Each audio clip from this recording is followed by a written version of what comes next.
আজ আমি আপনাদের কাছে শেয়ার করব গিমা পাতার রেসিপি। একটি ট্র্যাডিশনাল রেসিপি গিমা পাতার বড়া। আর এই বড়া একবার খেলে কিন্তু বারবার খেতে ইচ্ছা করবে। গিমা পাতা খেতে কিন্তু একটু তেতো হয়, তবে কিন্তু বড়া বানালে ভীষণই টেস্টি হয়।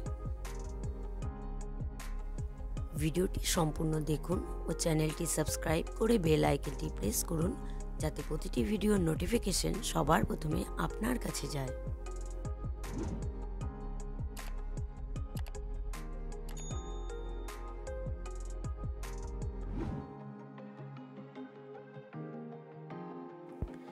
তাহলে আর দেরি না করে ঝটপট বড়ার রেসিপিটা তৈরি করে নেওয়া যাক। আমি গিমা পাতার বড়া বানাবো, সেই জন্য গিমা পাতা ছাড়িয়ে রেখেছি। আমি ডান্টিগুলো ফেলে দিয়েছি, পাতাগুলো ছাড়িয়ে নিয়েছি। আমি ধুয়ে পরিষ্কার করে নিয়েছি একটি বোলে। এবার দিয়ে দেব, আমি এর মধ্যে দিয়ে দেবো পেঁয়াজ কুচি। আমি পেঁয়াজ কুচি করে ছোট ছোট কুচি করে রেখেছি, দুটো পেঁয়াজ কুচি করেছি ছোট সাইজে। এবার দিয়ে দেব লঙ্কা কুচি। এবার দিয়ে দিচ্ছি আমি চালের গুঁড়ো।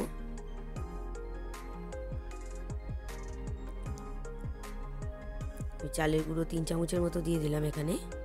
আর দিয়ে দিচ্ছি ময়দা 2 চামচের মতো। দিয়ে দিলাম হলুদ গুঁড়ো, নুন। আমি একটু ভাজা মশলা দিচ্ছি এখানে, ধনে আর জিরে। অল্প খাবার সোডা দিলাম। এবার খুব ভালো করে মেখে নিতে হবে। আমি খুব ভালো করে মেখে নিচ্ছি। খুব সামান্য পরিমাণ একটু জল দিলাম। আমার মেখে নেওয়া হয়ে গেছে। এবার কড়াই বসিয়ে দিয়েছি। কড়াইতে আমি দিয়ে দিচ্ছি সর্ষের তেল। আপনারা চাইলে সাদা তেলেও ভাজতে পারেন। তেলটা গরম হয়ে গেছে।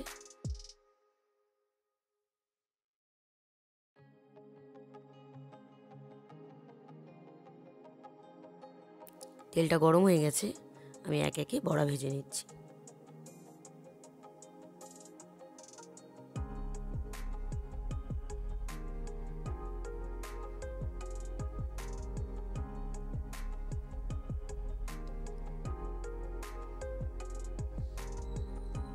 এক পাশটা ভাজা হয়ে গেছে, আমি উল্টে দিচ্ছি।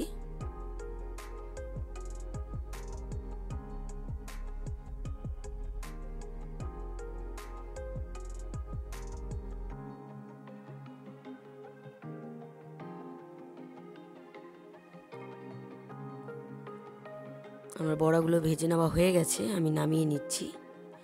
একইভাবে বাকি বড়াগুলোও আমি ভেজে নেব। আমি বাকি বড়াগুলো ভেজে নিয়েছি। তৈরি হয়ে গেল গিমা পাতার বড়া। রেসিপিটা আপনাদের কেমন লাগলো অবশ্যই কমেন্ট করে জানাবেন। রেসিপিটা যদি আপনাদের ভালো লেগে থাকে তাহলে একবার বাড়িতে ট্রাই করে দেখবেন। আশা করছি আপনাদের ভালোই লাগবে। আর ভিডিওটা ভালো লাগলে like, comment, share and subscribe করতে ভুলবেন না। বাই।